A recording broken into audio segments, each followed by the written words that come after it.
Good morning. This morning I actually found something that I want to share with you from the Old Testament.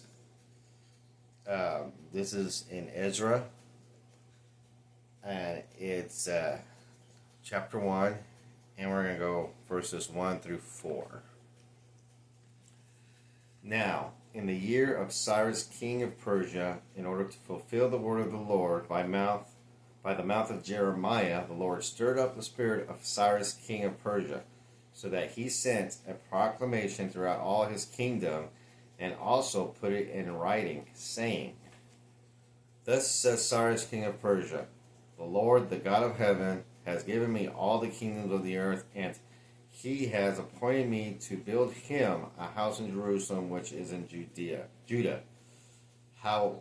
Whoever there is among you of all his people, may his God be with him. Let him go up to Jerusalem, which is in Judah, and rebuild the house of the Lord, the God of Israel. He is the God who is in Jerusalem.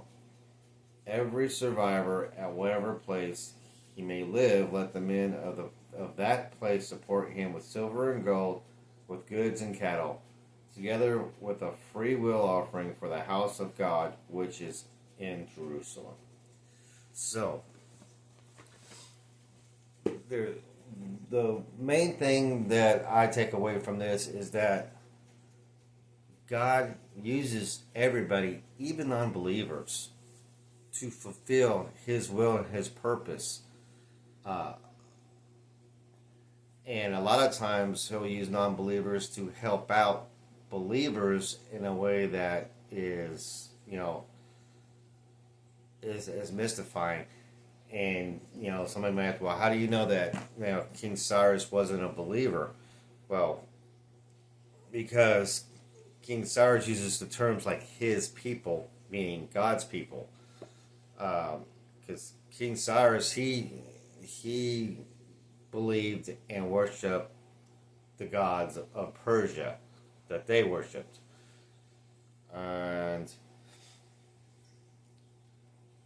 But it's not to say that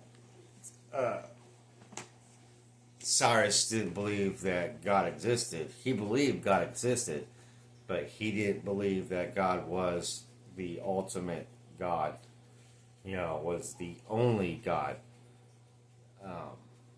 He just acknowledged the fact that there is a God over Israel. So what made him a non-believer is the fact that he doesn't recognize him as the God over Persia. And it's kind of funny because he does admit that God gave him, everything that he had. So it's kind of to me, it's a kind of a weird dynamic, because you got somebody who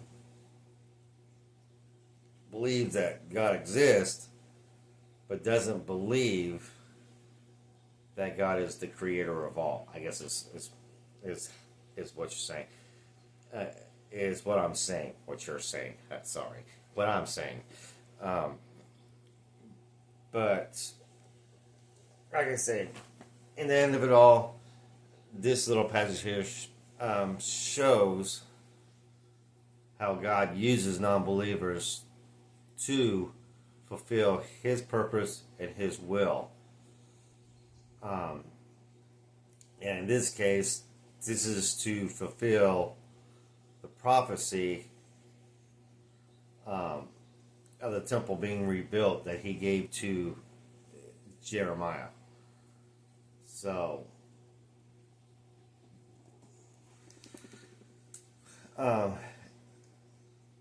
we just got to believe and pray to God, to Jesus, what it is that's troubling us. So, good example, like in our country, there's things that are anti-Christian and against God.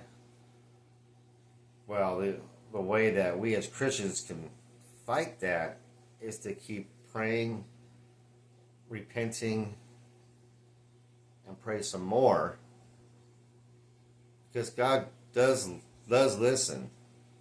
He does answer prayers. It's in His timing, not ours. So with enough prayer and enough repentance,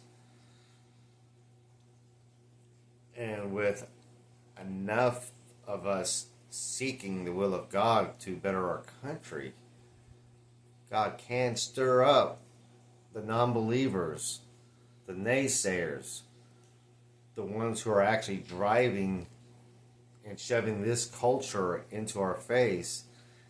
He can actually stir something up inside them and actually end up using them to pass, perform, or do something that actually benefits us and reassures us in our faith, and also serving His will. So, I don't know. It's just kind of an interesting dynamic that I wanted to share with you this morning. I love you guys, and we'll see you tomorrow. Bye.